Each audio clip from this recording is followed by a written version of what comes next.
Hai guys, Bitcoin baru saja melakukan breakdown daripada pola bear flag yang kira-kira berapa target harganya, dan ada juga technical analysis Aptos, Solana, ada analisa harga jangka panjang dari TechDev, berita-berita penting untuk minggu ini, dan juga BUSD yang tampaknya harus menghadapi masalah dengan SEC. Nama saya Kelby dan saya menyajikan informasi seputar fundamental, technical, dan on-chain analysis. Klik like dan subscribe untuk mendukung channel saya. Kita akan lihat dulu untuk Bitcoin di time frame weekly-nya. Hari ini adalah hari Senin, jadi ada close weekly-nya, di mana sudah 2 minggu berturut-turut close dalam candle yang merah, dan minggu ini kita akan lihat dari time frame yang lebih rendahnya kira-kira apakah akan bullish atau bearish. Terjadi yang namanya dead cross, di mana weekly moving average 50 itu cross ke weekly moving average 200 di sini. Terjadi di minggu lalu, dan untuk sementara kalau dilihat dari sini tampaknya cukup bearish. Dari time frame yang lebih kecil yaitu time frame 1 jam, di mana di weekend terjadi kenaikan untuk harga Bitcoin dari 21.400 sampai ke 22.000-an.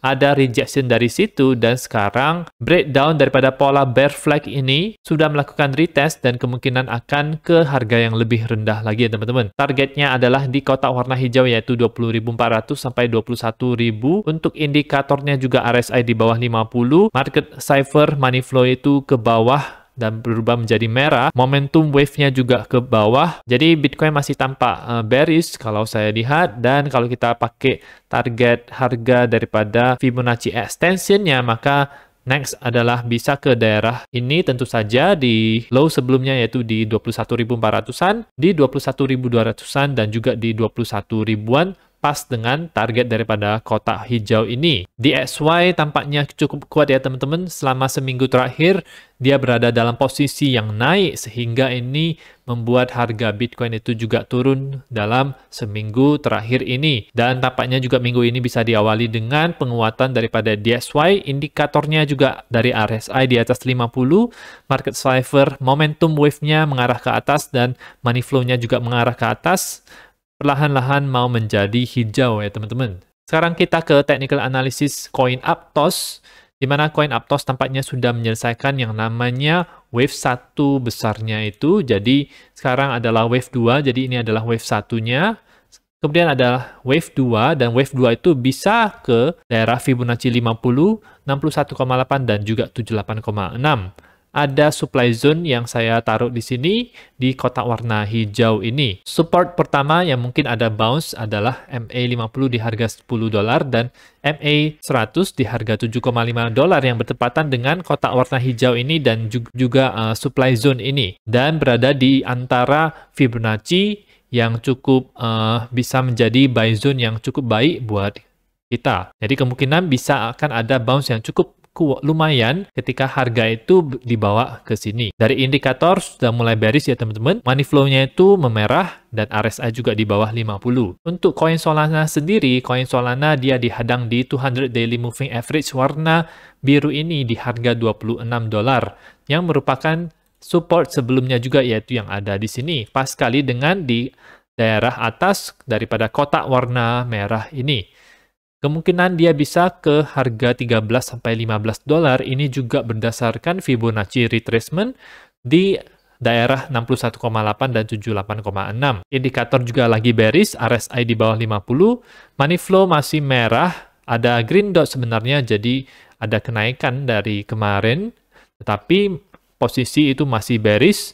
Momentum wave-nya itu masih berada di bawah 0. Jadi posisi masih bearish untuk sekarang-sekarang ini. Dan saya juga mau share untuk analisa harga secara jangka panjang itu dari TechDev. Sangat menarik sekali kalau sinyal likuiditas ini juga membuat yang namanya double bottom di DXY 2 tahun lalu sebelum DXY tersebut naik Bitcoin. Kita akan lihat chart ini yang sangat menarik ini, di mana dia memprediksi kalau Bitcoin itu sudah memulai bull run-nya yang baru dimulai dari sekarang ini, melihat yield 10 tahun China dibagi DXY itu mulai melakukan yang namanya reversal. Ada pola double bottom yang terjadi di sini, dan kalau kita samakan dengan DXY 2 tahun lalu, terjadi pump yang cukup lumayan untuk DXY sampai ke akhir tahun 2022. Dan ini adalah permulaan daripada pump yang dilakukan oleh yield 10 tahun China per DXY ini. Jadi kemungkinan kita bisa melihat setahun dan 2 tahun ke depan untuk indikator ini itu dia bisa naik ke atas, dan biasanya ketika ini grafik ini naik ke atas, maka harga Bitcoin juga akan naik. Bitcoin juga bisa pump dengan kuat ya teman-teman. Jadi pastikan teman-teman memiliki Bitcoin atau koin lainnya untuk investasi secara jangka panjang, karena ada kesempatan yang besar yang menanti kita. Dan analisa jangka panjang ini berbeda dengan analisa jangka pendek seperti ini ya. Jadi untuk analisa jangka pendeknya ya masih bisa ada terjadi penurunan, mungkin beberapa ratus dolar untuk harga Bitcoin atau beberapa ribu dolar. Tetapi secara jangka panjang kita tahu kalau arahnya itu sekarang sudah berbalik dari ke bawah, sekarang mulai ke atas ya teman-teman. Jadi secara jangka panjang bullish untuk Bitcoin. Ada beberapa berita penting di minggu ini, yaitu berita CPI di hari Selasa ini juga bisa memberikan volatilitas kepada harga Bitcoin, penjualan retail di hari Rabu, dan berita PPI di hari Jumat. Pemikiran dia adalah kita akan melihat inflasi itu mulai menurun dan menurun dengan drastis. Harga minyak itu juga sudah turun sangat drastis sekali. Dan kalau misalnya harga minyak itu turun, itu berarti pasar saham dan pasar kripto juga bisa naik ya teman-teman. Ini bagus sekali untuk kripto dan saham. Terakhir kita akan melihat Paxos yang mencetak Binance USD sedang mengalami masalah karena ada tuduhan dari SEC ya teman-teman.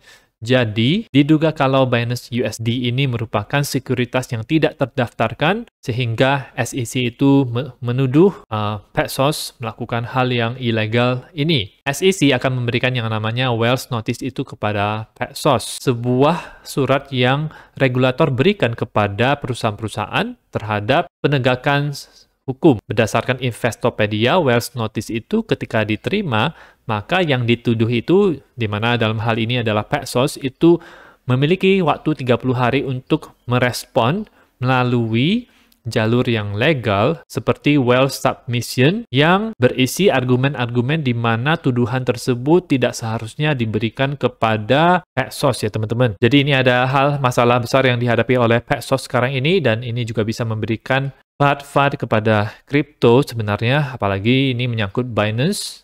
Binance adalah perusahaan kripto terbesar, dan kalau kena ya bisa membuat harga turun.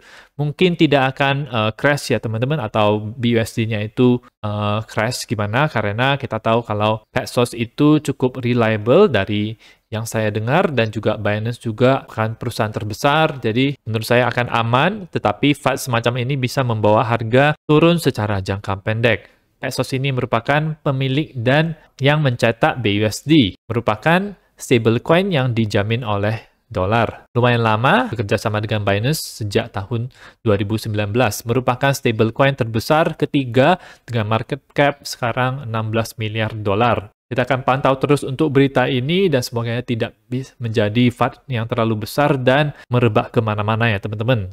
Jangka pendek menurut saya ini bearish ya teman-teman, sudah breakdown daripada bear flag-nya, tetapi secara jangka panjang untuk tahun ini dan tahun depan saya bullish untuk Bitcoin, kripto, dan saham juga. Itu saja informasi untuk video pada kali ini. Teman-teman bisa dukung channel saya dengan mengklik like dan subscribe, dan nantikan video saya selanjutnya.